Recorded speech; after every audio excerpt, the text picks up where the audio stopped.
गंगा का स्नान, यमुना का पान और नर्मदा का केवल दर्शन व्यक्ति को मोक्ष दे देगा। मां नर्मदा का केवल दर्शन व्यक्ति को मोक्ष दे देता है। महाराज, गंगा का अहंकार टूट गया।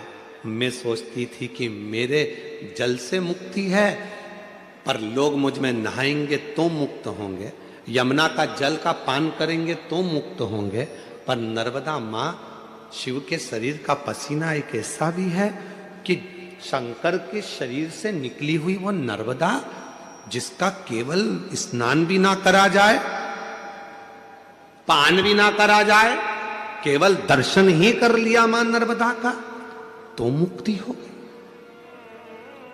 अभी तो रुको गंगा, तुम्हारा अहंकार पूरा टूटना चाहिए। गंगा, तुम्हारे कंकर शंकर नहीं मान्य होंगे।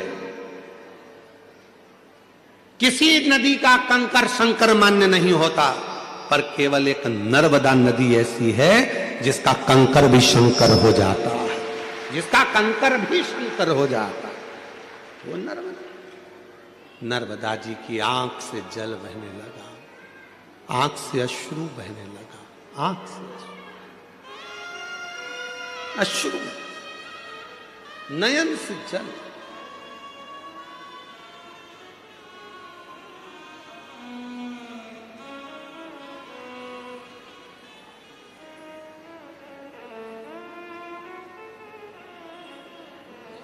आपके भीतर ये अभिमान ना आए। बहुत सारे लोग हैं ऐसे दुनिया में, बहुत सारे लोग जो अपनी अपनी रोटी सेकने के लिए भगवान को भी विभाजित करने में लगे हैं। कह देते हैं पूजन में गंगा जी का जल होना जरूरी है, कह देते हैं पूजन में अगर ये चीज नहीं होगी तो भगवान पूजा को स्वीकार नहीं करेंगे, पूजा स्वीकार नहीं करेंगे। ऐसे कई लोग बैठे हैं जो दिन रात अपनी रोटी सेकने में, अपनी रोटी सेकने में लगे हुए हैं। पूजन में ये होगा तो भगवान स्वीकार करेंगे, पूजन में नहीं होगा भगवान स्वीकार नहीं करेंगे, पूजन में ऐसा होगा तो स्वीकार करेंगे, ऐसा नहीं होगा तो स्वीकार नहीं करेंगे। शिव महापुराण की कथा कहती है, मेरी जीजियों निवेदन है आप सबसे, कुछ है पूजन में आपके पास तो ठीक, नहीं है अपने घर से एक लोटा जल भर कर लेकर जाओ। जब शिव को चढ़ाओगे वो गंगा जल अपने आप होता चले जाएगा, अपने आप सिद्ध हो जाएगा, अपने आप से। फिर किसी ने कहा शिव जी पे चढ़े हुए जल की इतनी महत्वता क्यों है? शंकर जी पे चढ़ा हुआ जल इतना खास कैसे हो जाता है? शंकर के शिवलिंग पर चढ़ा हुआ जल इतना मूल कैसे हो जाता है? केवल एक 33 कोटि देवता में केवल एक देवता ऐसे हैं जो पूरे वनस्पति को, पूरी पृथ्वी को, पूरे जल तत्व को, अग्नि तत्व को, वायु तत्व को अपने अंदर संजो कर रखते हैं। आप उठाकर क्यों? एक लोटा जल चढ़ाने से राहु ठीक हो जाता है, एक लोटा जल चढ़ाने से केतु ठीक हो जाता है, शनि ठीक हो जाता है, बुध ठीक हो जाता है, मंगल ठीक हो जाता है, बृहस्पति ठीक हो जाता है, नवग्रह देवता सब शंकर के जल से ठीक हो जाते हैं। क्या है ऐसा कि शंकर का जल चढ़ते से वो औषधि बन जाता है? शिव जी पे जल चढ़ा, उसको पियो, वो औषधि का काम करता है। आखिर उस जल में ऐसा क्या हो जाता है? तो शंकर भगवान का पूरा विग्रह देखिए। शिव के मस्तक पर जटा में कौन बैठी है? जम के बोलो, गंगा मां। और उसी जटा पर बाजू में साइड में कौन बैठे हैं? चंद्रदेव। साइड में कौन बैठे हैं? चंद्रदेव। कभी आप में से कोई ऐसा व्यक्ति है जिसने शंकर जी की जटा पर चंद्रमा को गलते हुए देखा हो? किसी ने चंद्रमा को बड़ा होता हुआ देखा हो? चंद्रमा समाप्त होते हुए देखा हो? केवल एक मेरे देव अधिदेव महादेव शंकर ऐसे हैं जिनके मस्तक पर जो चंद्रमा शंकर ने द्विज का रख लिया, वो चंद्रमा ना कभी घटता ना कभी कुछ होता, वो कभी समाप्त नहीं होता। क्यों? क्योंकि चंद्रमा को शिव जी ने कहा था जो मेरे पास में आ जाता है उसको घटने नहीं देता, उसको बढ़ने देता हूं मैं, बढ़ने देता, वो घटता नहीं है। शंकर भगवान को जल चढ़ाने वाला घटता नहीं है, वो बढ़ता है। शिव के मस्तक पर गंगा है, शिव के मस्तक पर चंद्रमा है। और याद करो राहु केतु की कथा श्रीमद् भागवत कथा में, आपके मुंबई नगर में बहुत श्रीमद् भागवत कथा होती है, आपने कई बार सुनी होगी। भागवत जी में वर्णन आता है, जब शीश कटा केतु का, राहु प्रकट हुआ, जब मालूम पड़ा सबकी सब समाप्ति का बिंदु आने लगा, राहु केतु को मारने का समय आने लगा, तब क्या करें? राहु और केतु दौड़ कर गए शिव जी के पास, हमारे को कृपा करो, अपने पास में जैसे चंद्रमा को रखा वैसे हमको रख लो। भगवान ने उस राहु केतु को भी जहां चंद्रमा को विराजमान करा, उसी के नीचे शंकर भगवान ने राहु केतु को भी विराजमान कर दिया। फिर आए सूर्य, फिर आए बुध, मंगल, बृहस्पति, सारे शनि, सब ग्रह आकर खड़े हो गए। बाबा कृपा करो, वो लंकापति रावण अपने पांव के नीचे हम ग्रहों को रखना चाहता है, हम ग्रह पांव के नीचे नहीं रहना चाहते, कृपा करो। शंकर भगवान ने कहा सारे ग्रह मेरी जटा के अंदर आकर विराजमान हो जाओ। सारे के सारे ग्रह भगवान शंकर की जटा के एक एक बाल के अंदर आकर बैठ गए। रावण आया सारे ग्रहों को अपने काबू में करने के लिए, लंकापति रावण आया सारे ग्रहों को बंदी बनाने के लिए, अपने पांव के नीचे रखने के लिए। तब एक भी ग्रह रावण के सामने नहीं मिला। रावण शिव जी के पास पहुंच गया, देखा शंकर की जटा में सारे ग्रह छुप कर बैठे। लंकापति रावण ने कहा भोलेनाथ जी से ये ग्रह मुझे दे दो, जिसे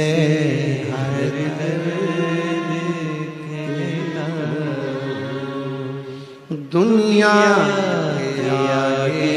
प्रभु चुपचाप रहता हूँ, दुनिया के आगे प्रभु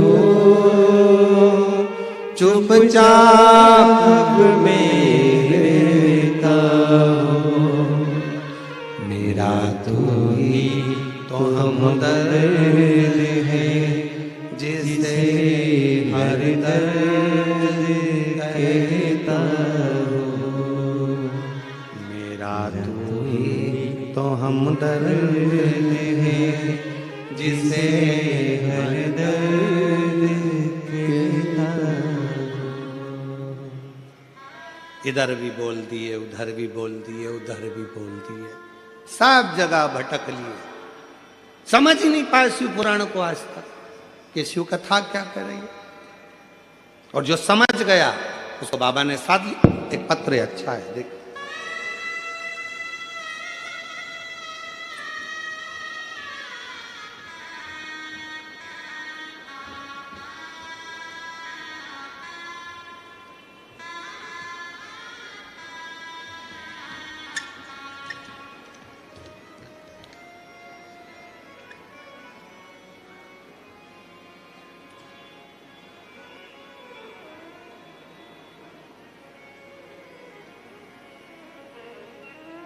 गुरुजी मैं दादर नगर हवेली सिकवासा की रहने वाली हूँ, बापी गुजरात से हूँ। मेरा नाम हस्मिता दक्षेश पटेल है। कहीं बैठे हों तो हाथ हिला सकती हैं, और कहीं बैठे हों तो एक बेलपत्र लेने के लिए आ सकती हैं। हाथ हिला दो एक बार। हाँ दिख गए हो, ठीक है, आ जाइए। गुरुजी पहले आपको मानते नहीं थे, बेटे की जॉब के लिए बहुत अप्लाई किया, सरकारी नौकरी नहीं लग रही थी। तब मोबाइल पर आपको एक बार छोटी सी क्लिप देखी थी जिसमें आपने कहा था कि पंडाल में बैठकर जो मांगा जाता है वो मिलता है। हम लोग पंढरपुर की कथा चल रही थी, और पंढरपुर की कथा चलते चलते हम बाबा की कथा में पहुँचे, बाबा की चरणों में नमन करा, वहाँ कथा सुनी 2 दिन, बाबा को प्रणाम कर कर आ गए। और बाबा की ऐसी कृपा हुई गुरुदेव कि मेरे बेटे की सरकारी नौकरी लग गई। मैं बाबा को यहाँ प्रणाम करने के लिए आया, नमन करने के लिए। एक पत्र और अच्छा है। मेरा नाम सोनी पाल, पति का नाम संजय पाल, स्थल मुंबई कांदीवली, की रहने वाली हूं। पशुपति व्रत और 1 लोटा जल का वर्णन करूंगी। कहीं बैठी हो तो हाथ हिला सकती हैं। मेरा नाम सोनी पाल, पति का नाम संजय पाल, मुंबई कांदीवली के रहने वाले हैं। अगर कहीं बैठे हो, आप ही हैं। बच्चा आया है साथ में, आया है, ले आओ ले आओ। गुरुजी शादी के कई साल निकल गए थे, इलाज करवाया पर संतान का सुख नहीं आया। 10 साल हो गए, संतान का सुख नहीं मिला। जब 10 साल हो गए संतान का सुख नहीं मिला, गुरुदेव बहुत डॉक्टरों की दवाई सब कुछ खाई पर कुछ नहीं लगा। 7 साल तक दवा की है, संतान का सुख नहीं हुआ। फिर मैं निराश हो गई, लेकिन मैं आपको नहीं जानती थी, ना तो आपकी कथा सुनती थी। गुरुजी, मेरे पापा का नाम हरिराम, माता का नाम समता। मेरे पापा के दोस्त ने आपके बारे में कहा और आस्था पे आपके कथा सुनने को कहा। गुरुजी, फिर मैंने आस्था पे आपकी कथा सुनी तो मेरे मन में विश्वास हुआ। गुरुजी, मैं सीहोर गई और वहाँ कंकर शंकर की पूजा की और कंकर शंकर भगवान को लेकर घर आ गई। मुझे नहीं पता था गुरुजी कि सीहोर का कंकर इतना प्रबल है। गुरुजी, मैं बाबा को नमन की और मैंने पूरा भरोसा था मेरे बाबा, मेरे शिव पिता, मेरे शिव भगवान पे मुझे गर्व पूरा की पूरा पिता पर पशुपति व्रत किया और सफ़ेद आंकड़े की जड़ सफलता मिली। और बाबा की कृपा से 18 जनवरी 2025 को 10 साल के बाद मेरे घर में औलाद का सुख प्राप्त हुआ। 10 वर्ष के बाद। एक पत्र और बड़ा सुंदर,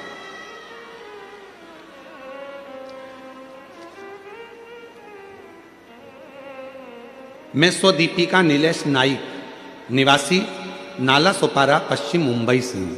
कहीं बैठे हों तो हाथ हिला सकते हैं। मैं स्वदीपिका नीलेश नाइक, निवासी नाला सोपारा, पश्चिम मुंबई। कहीं बैठे हों, हाथ हिला सकते हैं। और अगर आए हों तो बेलपत्र लेने के लिए आ सकते हैं। गुरुदेव, कई वर्ष संतान का सुख नहीं हुआ। 1 साल, 2 साल, 3 साल, 4 साल, 5 साल, 6 साल, 7 साल, 8 साल, 10 साल तक ऐसे निकलते चले गए, औलाद नहीं हुई। तब मेरी सासू माँ अमरावती में रहती हैं, उन्होंने मुझे शिव महापुराण के बारे में बताया और हमने कथा सुनना प्रारंभ करा।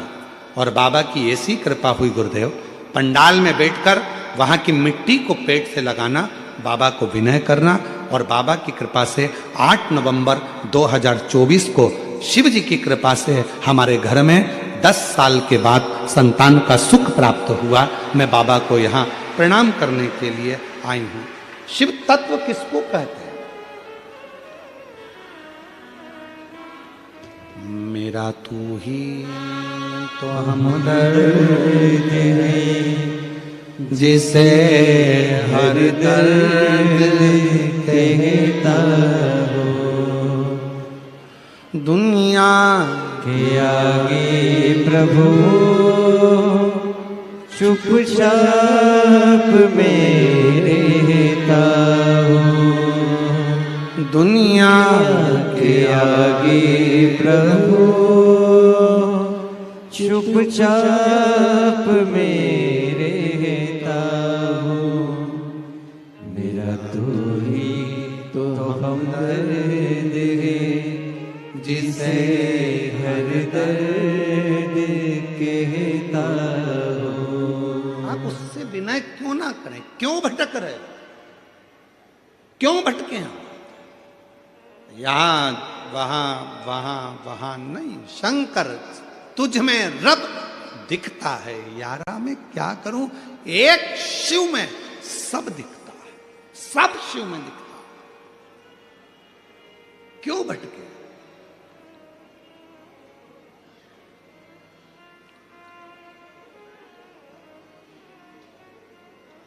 कई माताओं की आदत रहती, मंदिर में दिया लगाती हैं तो विचार करती हैं गणेश जी बैठे हैं, उनको तो घुमाया ही नहीं। फिर इधर भी बैठे हैं, इनको तो घुमाया ही नहीं। इधर बैठे हैं, इनको तो घुमाया ही नहीं। कई कई घरों में तो चाबी के किरिंग में भी अगर भगवान है तो उसको भी पूजन में रखे, उनको तो नहलाया ही नहीं, उनको भी रखते हैं, उनका भी स्नान करते। मतलब अभी भी भेद है तुम में कि सब देवता अलग हैं। बस एक ही जगह पर तुम ये देखते हो कि भगवान को हमने अलग अलग अलग अलग सबको चंदन लगा रही है, सबको सबको सबको, चावल भी सबको लगा रही है, आरती भी सबकी कर रही है।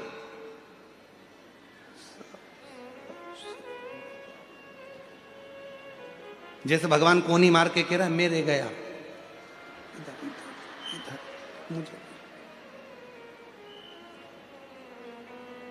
अब जब तू सबके लिए आरती कर रही है, सबके लिए चंदन लगा रही है, सबके लिए पूजन कर रही है, तो फिर आखिरी में फिर वो प्रसाद रखती है, तब प्रसाद तो इतनी सी कटोरी में लेके आएगी, और इतना सा प्रसाद, इतने सारे देवता। गणेश जी कह रहे हैं शंकर जी से, मैं खाऊं कि तुम?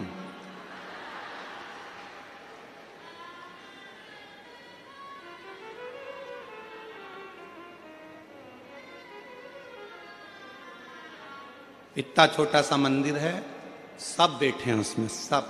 और गई तीरथ करने के लिए तो वहां से और ले आई, चलो और चलो। सारा मंदिर में देवता ही देवता, देवता ही देवता, देवता ही देवता, देवता ही देवता इकट्ठा बैठा। उसी मंदिर में पानी का लोटा, उसी में कटोरी में प्रसाद, उसी में भगवान बैठे सब कपड़ा पहन पहन के, और मालूम पड़े वो छोटा सा पानी का लोटा लुढ़क गया, सब गीला हो गया। अब गणेश जी कह रहे भोलेनाथ जी से, गीले हो गए पिताजी। पिताजी बोले बेटा अब तो गई आरती करके, कल आएगी। अब ऐसे ही बैठना है ठंड में, कहा मतलब हृदय से, दिल से वही दिखे जो तुम्हारे घर में भगवान बैठे हैं, चाहे लड्डू गोपाल जी हों, शंकर जी हों, राम जी हों, कृष्ण जी हों, राधा रानी हो, चाहे देवी जी हों, चाहे दत्त हों, चाहे हरि विठ्ठल हों, सब में उसी का एक स्वरूप, उसी का एक स्वरूप, कोई अलग नहीं।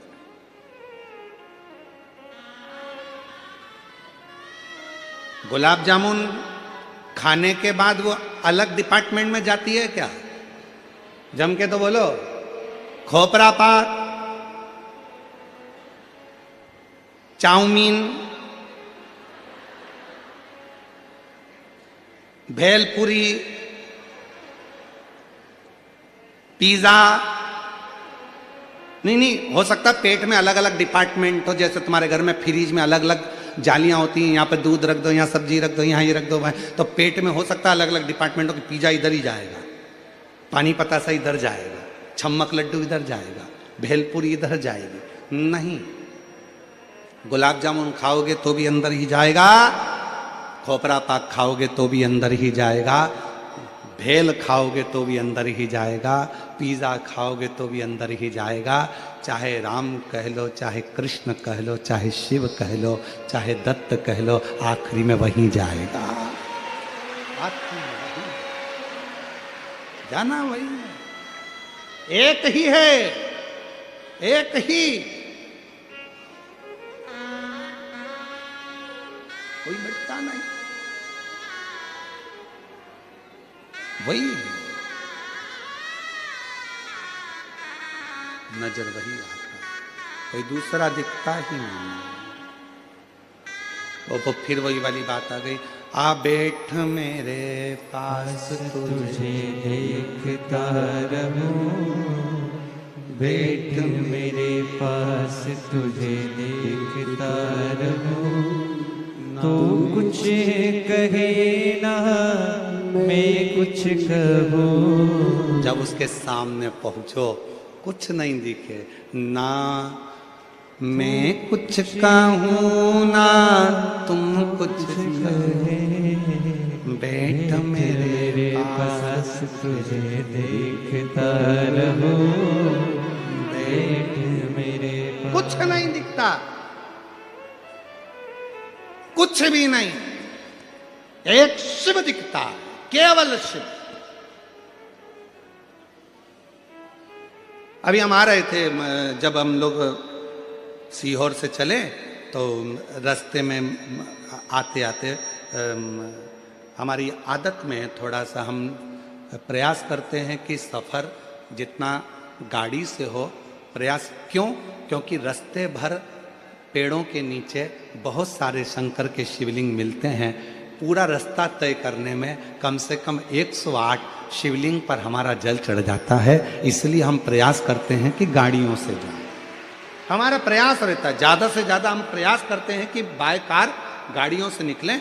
कहीं कहीं गाड़ी रोकते, देख लेते हैं शंकर जी बैठे, उतरे, पानी की बोतल ली, लोटे में डाली, शंकर जी भी चढ़ा दिया, हर हर महादेव। फिर आगे चल दिया, देखा अकेले पेड़ के नीचे बहुत शांति से बैठे हैं एकदम। अब यहाँ तो नंदी भी नहीं दिख रहा, गणेश जी भी नहीं दिख रहा, पार्वती भी नहीं दिख रही, एकदम अकेले बैठे हैं। मन में आ गया एकांतेश्वर बैठे हैं, जल्दी चलो कुछ मन की बात कह के आते हैं। गाड़ी रुकवाई, लोटा भर के पानी लिया, हर हर महादेव। शंकर जी भी सोचते होंगे अकेले में भी नहीं रहने दे दिया, कहाँ से आ गया। एकांत में बैठे हैं, लोटा भर के जल चढ़ाकर बाबा स्वीकार करता। ये चलते चलते ऐसे कई शंकर के ओटले मिलते हैं। बड़े बड़े मंदिर में हम नहीं जा पाते क्योंकि भीड़ रहती है,